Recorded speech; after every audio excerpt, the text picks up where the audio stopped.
नमस्कार प्यारे विद्यार्थियों। DAV MOIL public school Hindi कक्षा में आपका स्वागत है। आज मैं आपकी कक्षा 9वीं में स्पर्श के गद्य खंड से पाठ 3 एवरेस्ट मेरी शिखर यात्रा लेखिका बचेंद्री पाल के आगे भाग को पढ़ाने जा रहा हूँ। आइए एक सुंदर विचार के साथ आज की कक्षा प्रारंभ करते हैं। मुश्किल वह वक्त हमारे लिए आईने की तरह होता है जो हमारी क्षमताओं का सही आभास हमें कराता है। जिस प्रकार हम चेहरे देखने के लिए आईने का प्रयोग करते हैं, आईने में अपना चेहरा देखते हैं और हमें वास्तविकता का पता चलता है, वैसे ही जब हमारे जीवन में मुश्किल वक्त आती है तो हमारी क्षमता कितनी है ये हमें सही आभास होने लगता है। इन्हीं विचारों को लेकर आइए आज की कक्षा प्रारंभ करते हैं। बचेंद्री पाल मेरी शिखर यात्रा।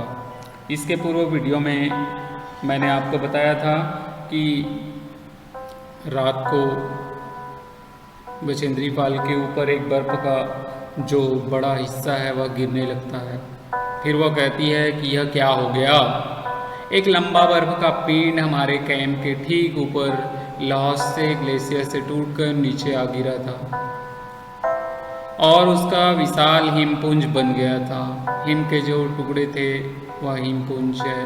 हिमखंडों, बर्फ के टुकड़ों तथा जमी हुई बर्फ के इस विशाल कायपुंज ने एक एक्सप्रेस रेल की गाड़ी होती है उसके भांति उसके जैसा भीषण गर्जन करते हुए सीधे ढलान से नीचे आते हुए हमारे कैंप को तहस नहस कर दिया। जो कैंप बनाया गया था उस कैंप को पूर्ण रूप से नष्ट कर दिया। हिम का जो खंड था, बर्फ के जो बड़े टुकड़े थे, वास्तव में हर व्यक्ति को चोट लगी थी। यह एक आश्चर्य था कि किसी की मृत्यु नहीं हुई थी। लोब्सांग अपनी स्विस छुरी की मदद से हमारे तंबू का रास्ता साफ करने में सफल हो गए थे और तुरंत ही बड़ी तेज़ी से मुझको बचाने की कोशिश में लग गए। लेखिका बचेंद्री पाल कहती है कि थोड़ी सी भी देर हो जाती तो सीधा मेरा मृत्यु। बड़े बड़े हिमखंड को मुश्किल से हटाते हुए मेरे चारों तरफ जो बर्फ के टुकड़े जमे हुए थे उनको खोदा और जो मैं बर्फ कब्र में दबी थी मेरे को बाहर निकाल लिया है, खींच लाए। कौन? लोब्सांग। इस प्रकार से मेरी रक्षा की, नहीं तो मैं मर ही जाती। बड़ी कठिनाई होती है एवरेस्ट पर चढ़ना, बहुत मुश्किल का काम है।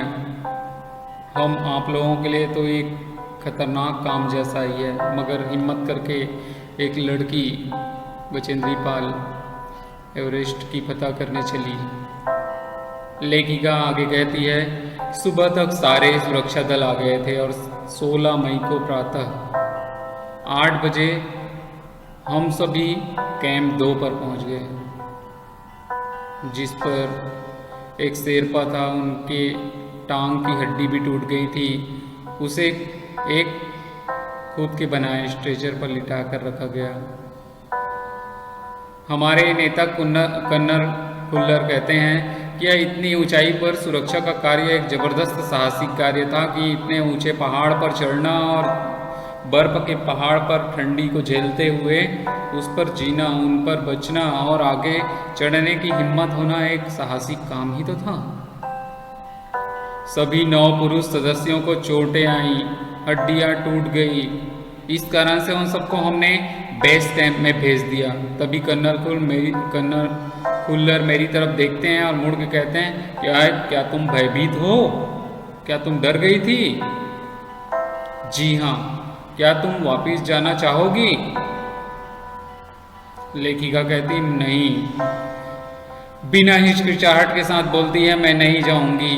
जो रास्ता मैंने चुन लिया है उससे मैं पीछे नहीं मुड़ने वाली, आगे ही बढ़ते चले जाऊंगी। लेखिका आगे बताती है कि जैसे ही मैं साउथ पोल कैंप पर पहुंची, मैंने अपने अगले दिन की अपनी महत्वपूर्ण चढ़ाई की जो तैयारी थी वह प्रारंभ कर दी है। मैंने खाना, कुकिंग गैस और कुछ ऑक्सीजन के सिलेंडर भी इकट्ठे किए और जब दोपहर 1:30 बजे बिस्सा आया तो उसने मुझे चाय के लिए गर्म पानी को गर्म करते देखा। बिस्सा भी इस दल का एक हिस्सा है कि जय और मीनू अभी बहुत पीछे थे मेरे से। मैं डर रही थी कि मुझे अगले दिन उनके साथ ही चढ़ाई करनी थी। वे धीरे धीरे आ रहे थे क्योंकि वे भारी बोझ लेकर और बिना ऑक्सीजन के चल रहे थे और पहाड़ों पर बिना ऑक्सीजन के चलना तो जान को जोखिम में डालना ही जैसा था। बड़े हिम्मत के साथ सभी दल के सदस्य ऊपर की ओर चढ़े ही जा रहे थे। दोपहर के बाद मैंने अपने दल के दूसरे सदस्यों की मदद करने और अपने एक थर्मस को जूस से और दूसरे को गर्म चाय से भरने के लिए नीचे जाने का निश्चय किया। सोच लिया कि थर्मस में जूस भर दूं और गर्म चाय लेकर नीचे जाऊं। जैसे ही बर्फीली हवा में ही तंबू से बाहर कदम रखा, वैसे ही मेरी मुलाकात कैंप क्षेत्र से बाहर आ रही मीनू से हुई। मीनू भी दल के सदस्य हैं की और जय अभी कुछ पीछे हैं। मुझे जय जेनेवा इस पर की चोटी के ठीक नीचे मिलता है। जो लोग अलग अलग देश के लोग भी है वो जहाँ तक चढ़ाई किए होते हैं वहाँ अपने एक नए नाम दे देते हैं। यही नाम था जेनेवा इस पर। इनकी चोटी के नीचे ठीक मिला। उसने कृतज्ञतापूर्वक चाय वगैरह पी लिए, लेकिन मुझे आगे जाने से रोकने की कोशिश की कि ऊपर खतरा है, बर्फ की बारिश हो रही है, आप जाओगे तो अच्छा नहीं होगा। मगर मुझे की से भी मिलना था। थोड़ा सा और नीचे उतरने पर मैंने की को देखा। वह मुझे देखकर हक्का बक्का रह गया। आश्चर्यचकित की इतने ऊंची में थी और बच कैसे गई। फिर तुमने इतनी बड़ी जोखिम क्यों ली बचेंद्री? मैंने उसे दृढ़तापूर्वक कहा, मैं भी औरों की तरह एक पर्वतारोही हुई हूँ और इसी दल में आई हूँ। शारीरिक रूप से तो ठीक हूँ, इसलिए मुझे अपने दल के सदस्यों की मदद क्यों नहीं करनी चाहिए? क्यों मैं चाय नहीं दे सकती? क्यों मैं जूस नहीं दे सकती? क्यों उनकी सहायता नहीं कर सकती? की थोड़ा हंसने लगा और उसने पेय पदार्थ से प्यास बुझाई, लेकिन उसने मुझे अपना किट ले जाने नहीं दिया। वह अपना सामान स्वयं ही उठाए जा रहा था। थोड़ी देर बाद साउथ कोल कैंप से लाटू और बिस्सा हमें मिलने नीचे उतर आए और हम सब साउथ कोल पर जैसे भी सुरक्षा और आराम की जगह उपलब्ध थी उस पर लौट आए। साउथ कोल पृथ्वी पर बहुत अधिक कठोर जगह के नाम से प्रसिद्ध है। साउथ कोल का नाम इस धरती पर ज़्यादा कठोर होने के नाम से यह प्रसिद्धि प्राप्त हो गई। इस प्रकार से अगले दिन जब सुबह मैं 4 बजे उठी, बर्फ पिघलाया, चाय बनाया, कुछ बिस्कुट थे और आधी चॉकलेट का हल्का नाश्ता करने के बाद लगभग 5:30 बजे मैं अपने तंबू से बाहर निकल पड़ी। लेखिका आगे कहती है कि अंदोरजी बाहर ही खड़ा था और कोई आसपास था ही नहीं। पर्वतारोही कोई दिखाई दे नहीं रहे थे। अंदोर जी बाहर खड़े हुए थे। सुबह के 4 बजे नाश्ता करने का समय। नाश्ता बना के चाय पी के वह अपने तंबू से बाहर निकलती है। लेखिका आगे बताती है कि अंदोर जी बिना ऑक्सीजन के ही चढ़ाई करने वाला था, लेकिन इस कारण अपने पैर उनके जो पैर थे ठंडे पड़े जाते थे, इसलिए वह लंबे समय तक खुले में और रात्रि में शिखर कैंप पार नहीं जाना चाहता था। इसलिए उसे या तो उसी दिन चोटी तक चलकर साउथ कोल पर वापस आ जाना था अथवा अपने प्रयास को छोड़ देना था। ऐसा उनके पास तो राह खड़ा हो गया कि चोटी तक चलकर साउथ पोल पहुँचे या तो वहीं से अपना रास्ता छोड़ दे। वह तुरंत ही चढ़ाई शुरू करना चाहता था और उसने मुझसे पूछा क्या मैं उसके साथ जाना चाहूँगी। लेखिका को पूछते हैं क्या उनके साथ जाना चाहेंगे। एक ही दिन में साउथ पोल से चोटी तक जाना और वापस आना बहुत कठिन और श्रमसाध्य होगा, इसलिए इसके अलावा अंदोर जी के पैर ठंडे पड़ गए तो उसे लौटकर इसके अलावा यदि अंगदौर जी के पैर ठंडे पड़ गए तो उसे लौट कर आने का भी बड़ा जोखिम था, जो खतरा था।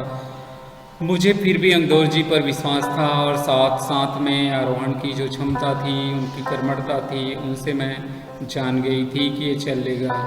अन्य कोई व्यक्ति भी इस समय साथ चलने के लिए तैयार नहीं था, परंतु मेरे मन में जो इच्छा थी, मैं चलने के लिए तैयार हो गई। सुबह सुबह 6:20 पर जब अंगदौर जी और मैं साउथ पोल से बाहर आने लगी तो दिन ऊपर चढ़ आया था।